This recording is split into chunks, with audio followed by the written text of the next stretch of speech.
madaxweynaha jamhuuriyadda Soomaaliland mudane Axmed Maxamed Siilaanyo oo xadhiga si rasmi ah uga jaray 350 guri ee loo dhisay qoysaska danyarta isla markaana dib u dejinta loogu sameeyay dhinaca koonfureed ee magaalada Hargeysa. madaxweynaha Soomaaliland mudane Axmed Maxamed Siilaanyo ayaa markii uu xadhiga si rasmi ah uga jaray guryahaasi cusub ee loo dhisay dadkaasi danyarta ee looga yagleelay koonfurta magaalada Hargeysa waxa uu ka qayb galay munaasabad ballaaran oo loogu dabaaldegay dhismayaashaasi cusub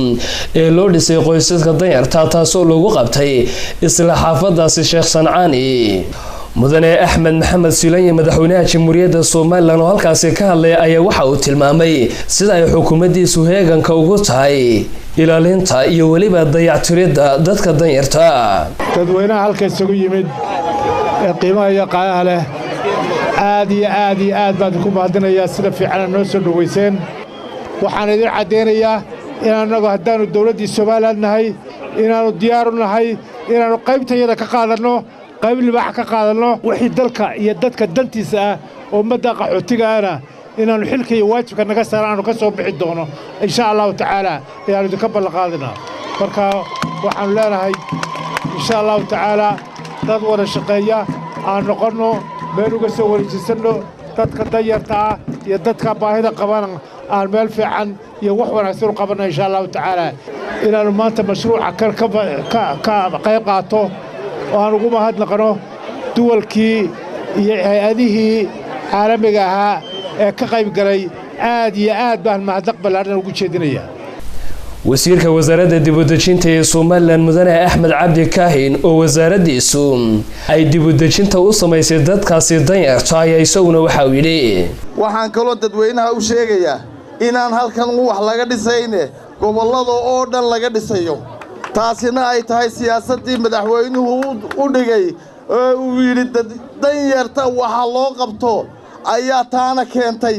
oo fududeysay siyaasadaha dibadda iyo hay'adaha inay keenaan iyaguna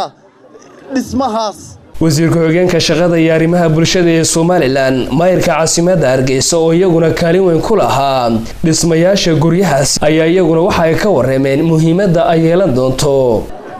in ay ka mid tahay arrintanu barnaamijyada horumarineed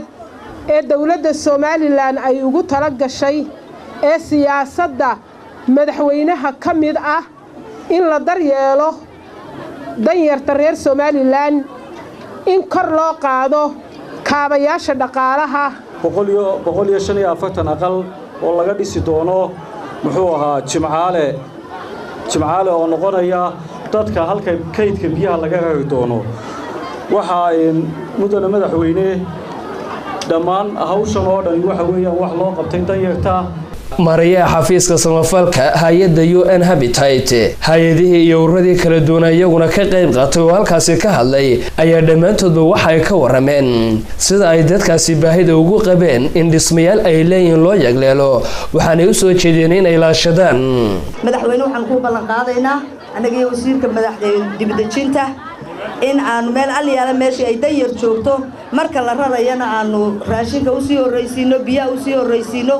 wasaaradda waxbarashadu qayb ka tahay ballanqaadyadaadii annagoo fulinayna ayaan insha Allah aan maantana hambaliyo iyo farxad ay noo tahay inaad nagala soo qayb gasho. salaadiin waxgarad iyo waliba mas'uuliyiin kala duwan iyaguna halkaasi ka hadlay ayaa si isku mid ah uga warramay baahida loo qabay in dadkan danyarta loo yagleelo meel ay leeyihiin.